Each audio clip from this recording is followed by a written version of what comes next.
Hey guys, welcome to another edition of the Wave Vlog. Thank you for coming on. Thank you for being a part. Make sure you hit that subscribe button. We're excited to continue our series that we've titled Friendships.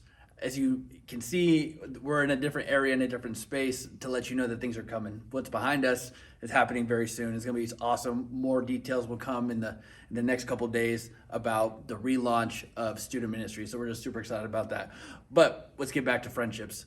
This entire month, we've talked about, kind of asked this question: who influences you? What are the things that influence your life, and who are the people around you that you have chosen to surround yourself with? There's this old quote that I'm sure a bunch of youth pastors have said before, and they probably think it was theirs, but it says, "Show me your friends, and I'll show you your future." So who do you surround yourself with that's going to continue to make you who you are, right? You ever be around your best friend and you begin to start to talk and say things kind of like them, right?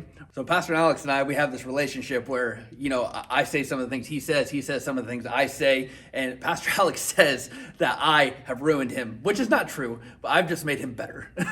But today, what I want to talk about, have you ever had a friend that only needs you when they need something? It's the worst. Like that one friend, I got friends on my contacts in my text messages that call me up or hit me up only when they need something. And it's awful, but I want to be a good friend, right? Part of me really wants to be a good friend. And I'm like, yeah, bro, I can help you this. I can help you do that. But like, they're the life suckers, right? These are friends that just take it out of you. They take and they take and they take and they don't give anything back. And that's not what we're going to talk about today. We're going to talk about life-giving friendships. Like, who is in your life that is life-giving to you? And so, hey, break that down. Galatians chapter 6, verse 2 says this: carry each other's burdens, and in this way you will fulfill the law of Christ. I knew that one. And in this way you'll fulfill the law of Christ. Yeah. Carry each other's burdens. I really like that. Here we have Paul speaking to us about the importance of carrying each other's burdens. But naturally, we should ask a few questions first. What are those burdens?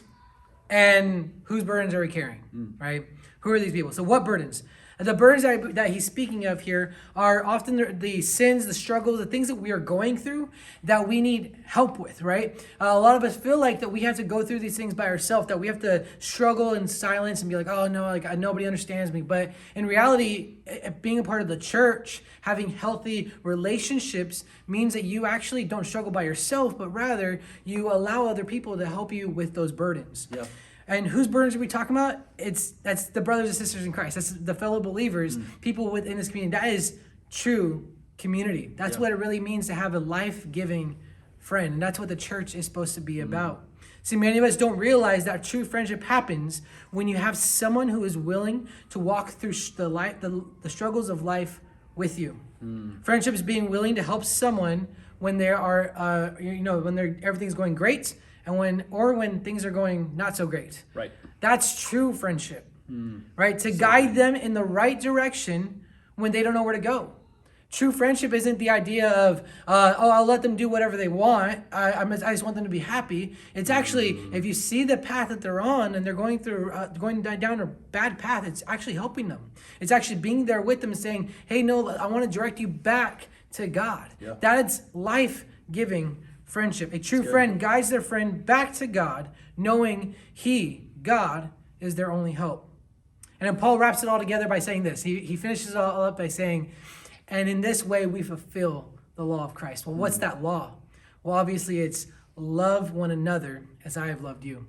And you know what? The way that he loved us is by sacrificing himself on the cross.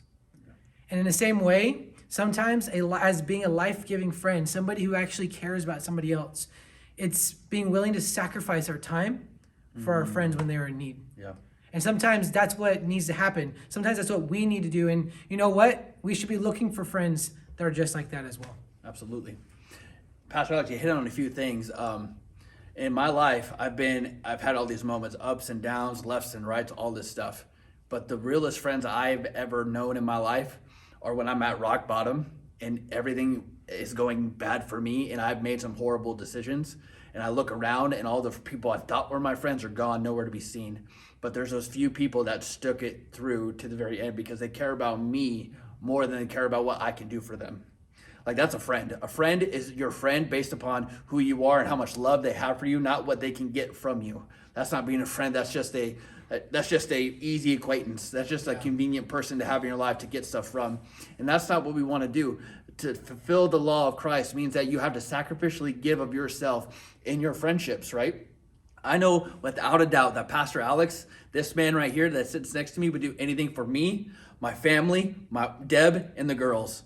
Like if I were to call him, like, hey bro, I need some help, he'd be like, I'm coming, I'm right there. And I know if I lost everything tomorrow, he would stand there right with me because he loves me so much, because we've built that relationship. So what I want to ask you right now is, what kind of friend are you? Are you the life-giving friend, or are you the life-sucking friend? Because only you can answer that. But as we move forward in our relationship with Jesus, we should be friends that are life-giving, to build each other up and carry those burdens. And Pastor Alex carries my burdens and I carry his. And not in an attitude that says like, oh my gosh, I got to deal with Pastor Alex. It's like, no, I'm there for you, bro. Like, give it to me. I can hold it for you. I can carry it with you. You don't have to do it alone. That's what being a friend is. Yeah. That's what being in community is. That's what having authentic relationships looks like. And that's what we're about here at the Way Student Ministries, is having authentic friendships and relationships with one another. Yeah. Guys, we love you. We're so looking forward to all the future, all the things that are coming up. Stay tuned for all the updates. Have a great week.